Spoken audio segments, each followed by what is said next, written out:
Hello friends, this is Christian Wiese. Today I wanted to talk about authentic living.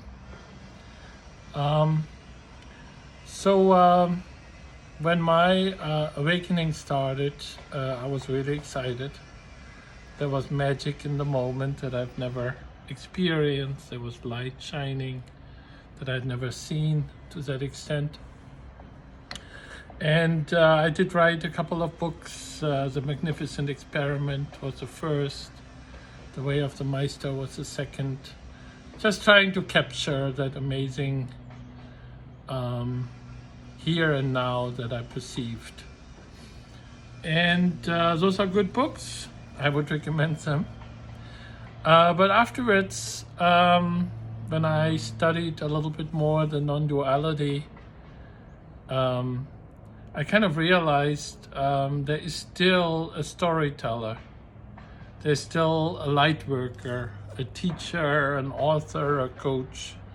And in non-duality, all that just disappears. There's only the here and now. The self ceases to exist. So for a little bit, I was a little confused and I was thinking to myself, well, how exactly does one get there? But then it kind of occurred to me that the answer is well known in the spiritual community. It was beautifully summed up by Eckhart Tolle, The Power of Now. In a sense, the opportunity to be here now always exists. But sometimes we capture it and sometimes we miss it.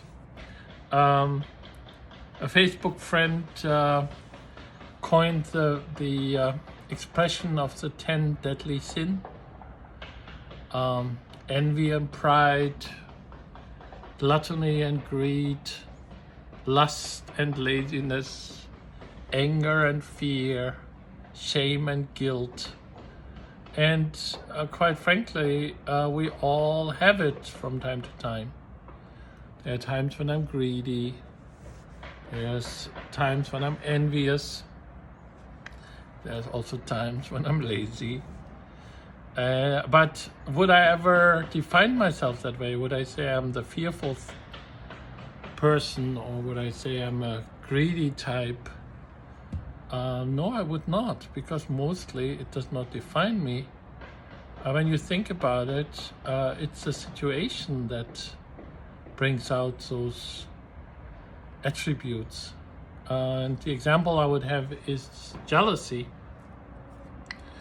When we are in love with our partner and our partner suddenly falls in love with somebody else, it's human nature that we are envious. We want to be loved, but no, our partner loves somebody else. That's horrible.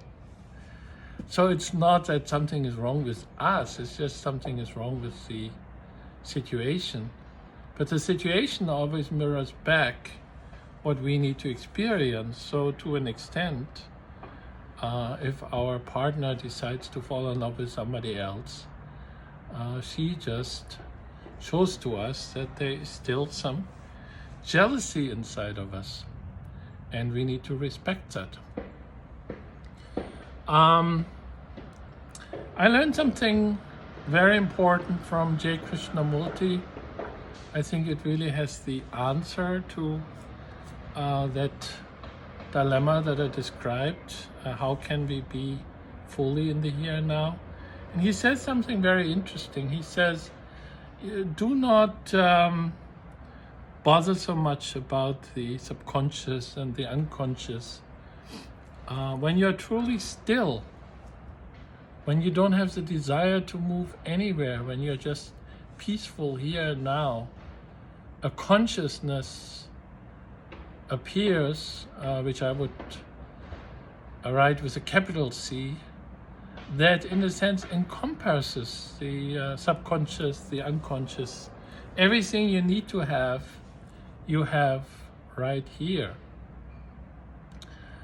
But can we really be still? I mean, don't we always go afterwards? And I would just say here in the spiritual community, isn't almost everybody running after enlightenment?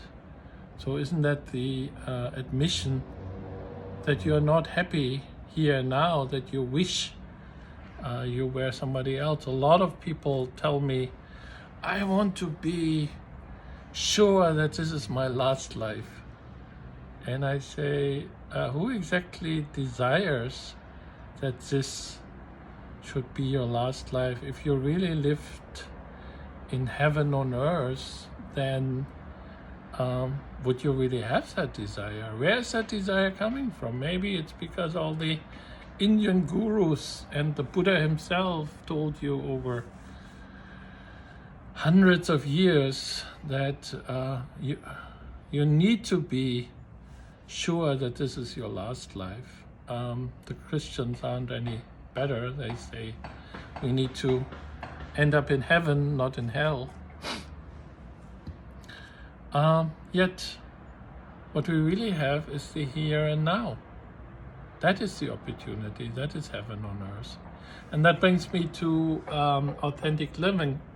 It is true that as you travel that spiritual path, something in you changes. You probably drop off some of the stuff that you've been carrying around. Some of the karma exhausts itself. But it's also true that the world that we live in just changes. We have more friends. We have more, surrounded by more people, not in number, but in quality. We are surrounded by more people where we can really say what is truly on our mind, rather than playing those cultural games of saying something that is convenient. We end up doing what we really love doing, rather than doing something that allows us to earn a lot of money. So in a sense, our vibration changes. But it's more the opportunity to be here and now.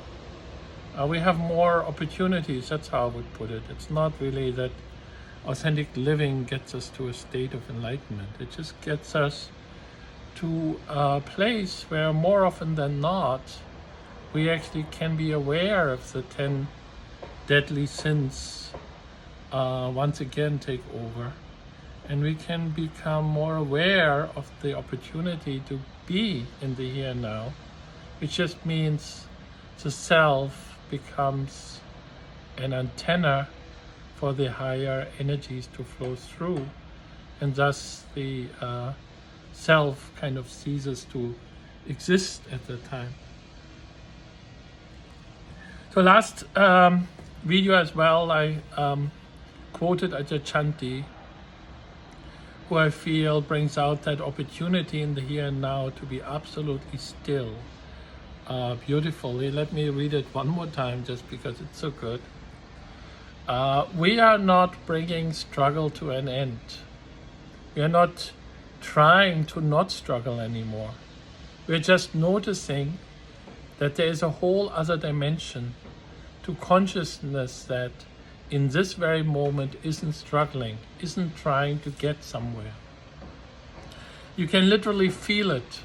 You can't think your way to not struggling. There isn't a 3-point plan of how not to struggle.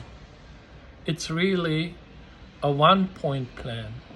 Notice that the peace, this end of struggling, is actually already present. Ajahn Chanti. Yeah, I think that's all there is. The cessation of self can happen any moment, but when the lower self kicks in, when the 10 deadly sins once again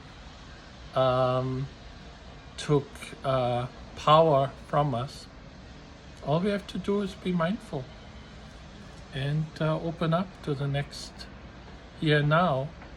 And the spiritual path makes sure that we are in that environment that allows us to have that sensitivity. So in any case, that is my conclusion. I did write a book, Breaking Free, which talks about those 2 dimensions, how we can be aware of the games that the self plays with itself, but also how we can be aware of the higher self that is always just around the corner.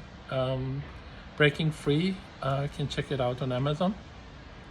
Otherwise, I hope you enjoyed this presentation, and I see you next time. Bye.